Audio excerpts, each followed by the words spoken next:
Bruno Guillon a changé ses habitudes, son médecin ne lui a pas laissé le choix.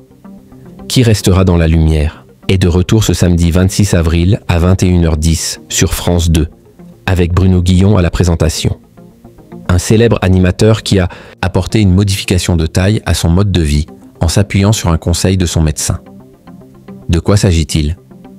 Le jeu télévisé Qui restera dans la lumière fait son grand retour sur France 2 ce samedi 26 avril à 21h10 avec Bruno Guillon, un animateur qui est pour rappel déjà aux commandes de chacun son tour chaque jour.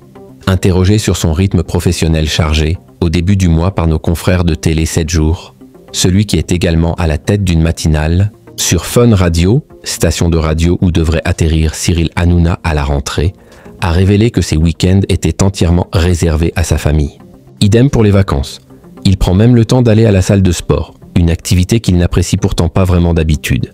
Mais il a rapidement compris que c'était important pour sa santé.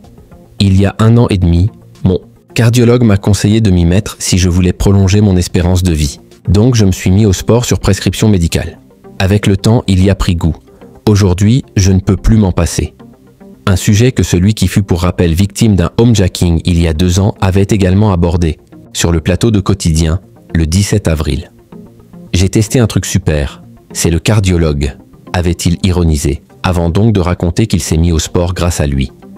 Il m'a dit « Écoutez, pour l'instant ça va, si vous continuez sur votre façon de vivre, ça va aller moins. » Bruno Guillon, ses confidences sur son fils Anatole, Bruno Guillon était souvent un peu essoufflé, en raison d'une hygiène de vie loin d'être parfaite.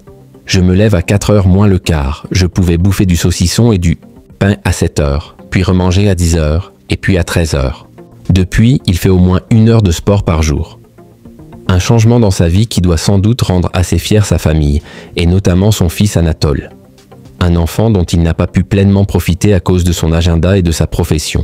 Comme je fais de la radio, je n'ai jamais pu l'emmener le matin. J'ai raté toutes ses rentrées scolaires.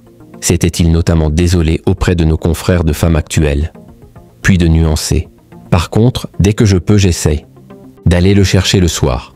Ce qui prouve ainsi, malgré tout, son implication en tant que père.